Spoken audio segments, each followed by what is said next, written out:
Igbo mụrụ nze mụọ ọzọ, ekene m. Echi m na Aka Igbo TV na-akpọtụ na mgbede a. Ahụmọ ya na-akpọ Obino na Aka Igbo TV. Anyị nọ n'Aka Igbo TV na-eji mba dị iche iche ihe na-eme n'ala Igbo, na-ejikwa mba dị iche iche ka ala Igbo si na-agba aṅụrụma, na-ejikwa mba dị iche iche nke ndị ala Igbo ndị ke chọkwara udo ka esi chọọ udo. Achọrọ m iji otu aka were kelee onye isi ọchịchị nke Abia, bụ gọvanọ nke Abia, maka ihe ọ na-arụ n'ala Abia. Chineke ewere zitere anyị otu onye as gọvanọ nke ndị Igbo, lekwana anya sị ka ya rụọ ọhụụ ihe a hụrụ anya. Otu ụbọchị ka egbuo dị ịbịa dosa gị imeme eji akpọ gị aha echi, ọkwa oge gị gaa echefuo gịnị. Ọ ga-adị mma na ị mere ihe a ga-eji kpọọ gị aha ọma karịa na ị mere ihe ewu a ga-eji akpọ gị aha ọjọọ. Otu ogbu o siri dị, anyị kwesịrị ịnọ na-eme ka ala Igbo dị mma. Anyị nakwa eme ka ala Igbo dị mma, mana ndị ọchịchị anyị adịghị nghọtawa ebe unu ga-aga. Ma ndị ọhaneze anyị, ma ndị yuutu ọhaneze, ma ndị okenye ọhaneze, ozi ndị Igbo si ka iji unu wefe aka na iri aka azụ. Unu mewe ihe otu o kwesịrị iji adị. Onye hụ eziokwu ya kwuo, onye hụ na-adị mma ya kwukwe. Mana anyị chọfara sị na ndị ka anyị wụ ya su anyị agaje fọjụ akpa nke anyị lawa. Nwanne gị gịrị ya kwụrụ bịa, ma ele ma ha anya ga-echọ otu esi egbu ya maka ọ hụrụ ha iwedere. Unu chere kwesị na ndị Igbo si akụrụ ụlọ mana ịkpatara ya, mana ka unu wede unu anọrọ ebe ka ere onwe unu. Onye dị ihe anya na ama emere unu unu si egbuo ya. Unu ga Abuja wede ego ha, unu anọrọ ebe ha kpụ ụmụnne unu achị. Onye ka ọrụ arụ unu asarịkwa ka ọrụ na onye ka na-adị ka ọrụ unu sọ ga onye ka mma. Ọwụnụta isi agwụ unu n'otu, ọwụnụta isi ememe ala Igbo. Mana na-adụpụghị oge ka m werekwa ohere ekelekwe gọvanọ anyị wụ gọvanọ nke ndị Abia. Asị m ka Chukwu na-agọzi gị, na-agba gị ume ka ị nwee ike nọ na-arụ ọrụ ọma gị. Elekwala anya na mee ndị ọjọọ ndị ọzọ mere.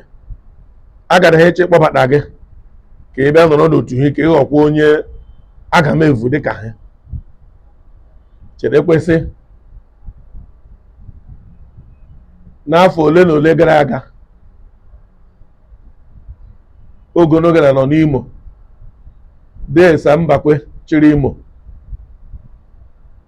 Asị m lemakwa anya aga m esi gịla nọ n'ụlọ akwụkwọ mgbe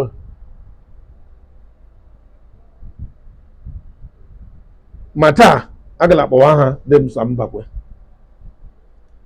Ma lekwa anya sị kemgbe Desa Mbakwe furu n'ọchịchị uru taa, mmadụ ole ndị Igbo a na-akpa aha, mmadụ ole ndị Igbo rụrụ ọrụ ọma.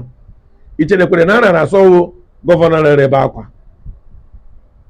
Chukwu ga-agọzi gịnị dịka ịfụtara sị ka ememe ala Aba, meme ala Abia steeti, meme ala Ụmụahịa, meme ebe ọbụla nke na-adụ m n'anya bụ nke ụzọ shiri Port Harcourt bịawa Aba.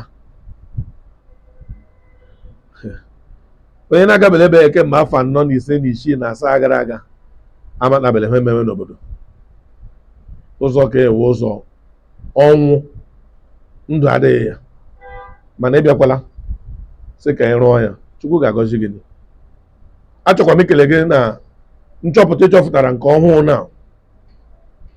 na ndị ebe anyị egburule na saịdị a na-akpọ Lọkpa Nta adịla aha, ma ndị eliri n'ime ọhịa, ma ndị epụkara ara wụba n'otu ala. mana Chukwu ga-agba gị ume ka ị were jedokwa na njedebe, ị ga-eru n'isi mmiri. Onye ọzọ m chọrọ ikele ekele wụ nwaanyị anyị Ugoeze anyị, Ugomma, nwaanyị gatara na ogbede nọchiwe anya ndị obodo Naijiria na mgbe gbasara ịma mma. Ana m ekwu Lọlọ Bianca Ojukwu, n'ọrụ nke enyere gịnị na Anambra steeti, si ka unu leba anya maka ama gbasara ime udo na Anambra. Ahụkwara m na ịchọpụtara enwere ndị ọ ga-awụ ha chọpụta ya ha ekpuchie ya, mana ịchọpụtara si na e nwere ebe gburu mmadụ karịrị 300 ya wụ mee karịrị 300 people ka e gburu ebe ahụ lie n'otu ala ili. Anyị ga-achọ ka anyị mata ihe gburu ndị ahụ, matakwana ndị gburu ndị ahụ.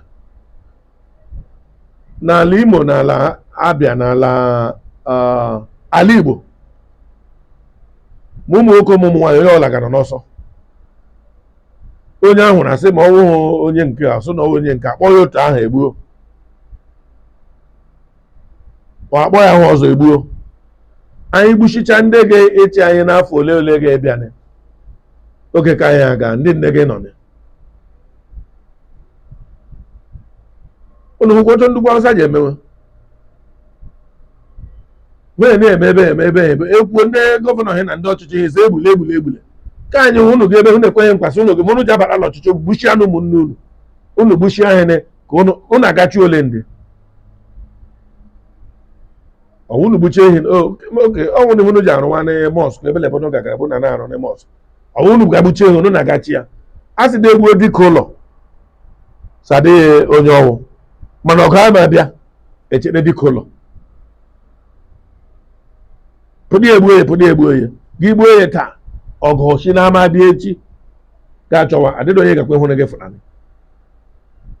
Asị m ka anyị mejie n'ala Igbo, ndị ekwe na mfụtara bụ ịrụ ọrụ ọma, unu emekwe nne ihe ka umegwu hene, unu emegwula ha ike, unu gbaa ha ume, nyere ha aka, mee ihe ka ha marasị ala Igbo kwesịrị ịdị mma.